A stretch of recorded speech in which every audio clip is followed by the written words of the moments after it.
வணக்கம். பிஜேபி பொறுத்தவரைக்கும் தமிழ்நாட்டுல வராது, கர்நாடகா வராது, கேரளா வராது, சவுத் சைடு எதுவுமே வராது. ஆனா நார்த் வடக்குல போயிட்டோம்னா அவங்களோட ஆட்சி தான் இருக்கும். அங்க இருக்க மக்கள் அவங்களுக்கு தான் ஓட்டு போடுவாங்க அப்படின்னு நினைக்கிற மக்களுக்கு உண்டான வீடியோ தான் இது.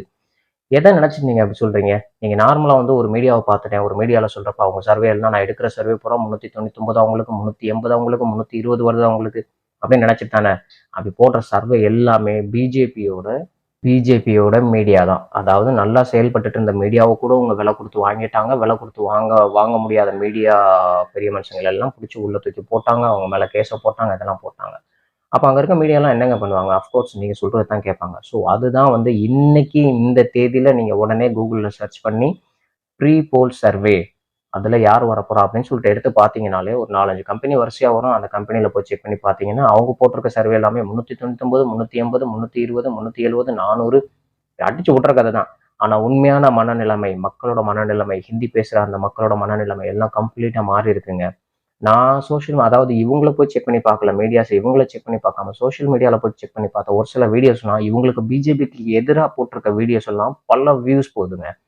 2,00,000, 3,00,000, 8,00,000, 10,00,000. அதுவும் குறிப்பிட்ட ஒரு வீடியோ சொல்லணும்னா, துரு சொல்லிட்டு ஒரு பையன். அவர் என்ன பண்ணியிருக்காருன்னா, இத பத்தி வந்து பிஜேபி ஸ்கேம பத்தி ஒரு வீடியோ போட்டிருக்காரு. அதுல அவரோட வியூஸ் மட்டும் 2.4 கோடி. இந்தியாவோட மக்கள் தொகை கணக்கு பண்றப்ப அது எத்தனை பெர்சன்டேஜ்ன்னு நீங்களே பார்த்துக்கோங்க. 1ல இருந்து 2% மக்கள் அந்த வீடியோவை பார்த்துருக்காங்க.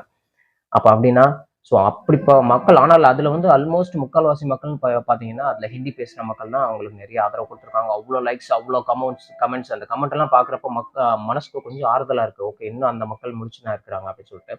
ஸோ இதெல்லாம் பாக்குறப்ப வந்து அங்கேயும் ஹிந்தி பேசுற மக்கள், வடக்கு மக்கள் எல்லாமே வந்து வடக்குன்னு இல்ல, இந்தியாவோட பிற பகுதியில இருக்கிற எல்லா மக்களுமே வந்து மோடி எதிர்ப்பு அலைன்றது கண்டிப்பா இருக்கு. அதனால உங்க மனசுல இருக்கிறதையும் அதை ஸ்ட்ராங்கா வச்சுக்கோங்க. இதை விட்டுட்டு வந்து வடக்குல நம்ம என்னதான் தமிழ்நாட்டுல இப்படி நமக்கு 40 சீட்டும் இங்க அவங்களுக்கு தரல அப்படின்னு சொன்னாலும் வடக்குல அவங்களுக்கு கொடுத்து ஆட்சி கொண்டு வந்துருவாங்க அப்படின்ற மனநிலைமைக்கு வராதீங்க.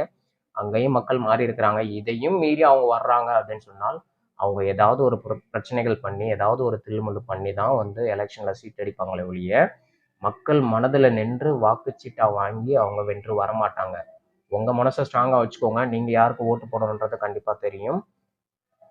கலவரத்தை தூண்டிவிட்டு, மதவாதத்தை தூண்டிவிட்டு, அதில் சம்பாதிக்க நினைப்பவர்கள், அதில் அதிகாரம் பெற நினைப்பவர்களுக்கு என்னைக்குமே ஆதரவு குடுக்காதீங்க.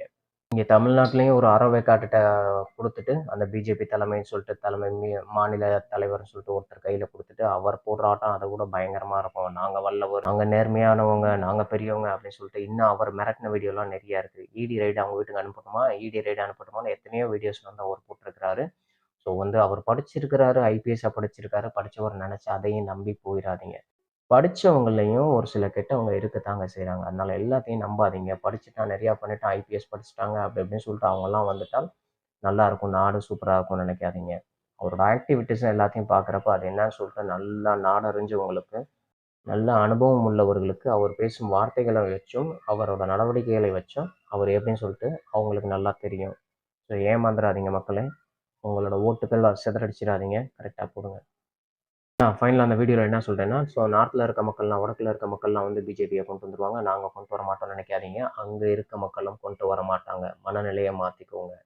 நிச்சயமா உங்க முடிவுல தீர்க்கமா இருங்க. இந்த கருத்து கணிப்பு, அந்த கருத்து கணிப்புன்னு சொல்லிட்டு எல்லா கருத்து கணிப்பையும் மண்டையில போட்டுட்டு நீங்க மாத்தி வாக்களித்து விடாதீர்கள். உங்க மனநிலையில் ஸ்ட்ராங்காக இருங்கள்.